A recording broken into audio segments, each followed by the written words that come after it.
Hi people, my name is Basil and I've always wanted to make a YouTube video but never got around to it, so here I am. I'm an artist, I love movies and history, so I will talk about literally anything and everything associated with that. Also, you get to watch me draw, with the watermark, because I forgot to pay for my recording software before I started drawing. Yay, what a treat. This should be the only video with a watermark though, like for real. Please ignore it and please give me a chance. Honestly, I've been thinking about this video idea for a while, but it seemed too stupid to actually do. But whatever, I have to talk about it or I will literally die, and who cares? It's just another video in the machine of YouTube. So if you clicked into this because you were like, this looks like the stupidest video I've ever seen, before you go to the comments section and give me hate mail, please give it a chance, listen to what I have to say. If you know me, you know I like cars. I really like cars. And I don't mean cars, the actual machines, although I do love those. I mean, Disney Pixar's hit movie everyone hates now, Cars. I'm a sucker for Americana, what can I say? Specifically in this franchise, other than Doc Hudson, I'm super obsessed with Sarge and Fillmore. If you don't remember them, it's these cars. The Vietnam vet and hippie, who are, of course, clearly in love. Before you come at me in the comments saying, what the hell do you mean, give me a chance. First off, look at these pictures.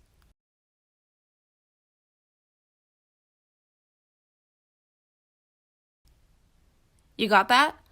Okay, then I want to talk today about how Sarge and Fillmore, while on the surface are a typical example of queer coding for comedic effect in children's movies, are actually a much more subversive and historically sourced example of gay representation.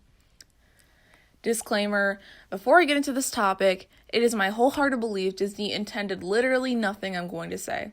This is all for the fun of it and a joke. Plus, I love overanalyzing anything and everything. So, with that out of the way, let's get into it. When we meet Sarge and Fillmore, they're sitting next to each other watching a streetlight. I really hope this clip does not get me copyright stricken, but here it is.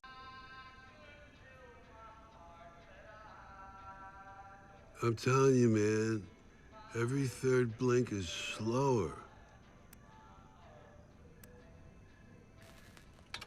The 60s weren't good to you, were they?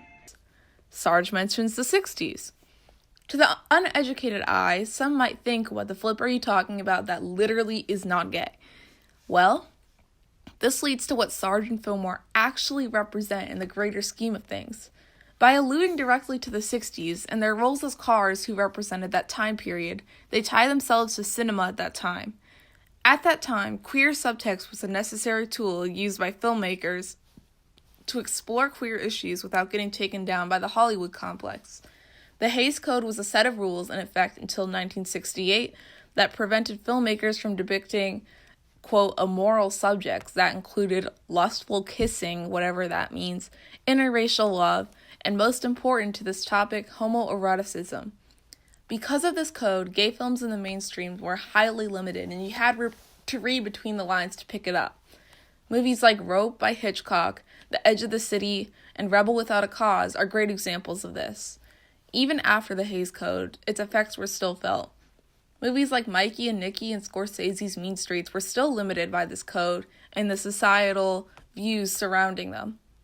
The 60s and 70s were the start of underground gay revolutions peaking, culminating in the Stonewall riots, after which allowed more sexual liberation, but still, in the media, it was pretty limited representation at best.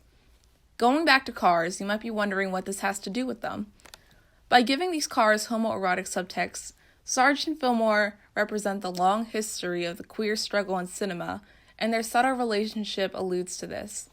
I believe that Sarge and Fillmore, like many gay couples post-Vietnam, moved to a smaller town to escape from societal expectation and find a place where they were able to be themselves. Being cars, their capability for physical expression is limited, but here's some shots from queer subtext-ridden films compared to Sarge and Fillmore.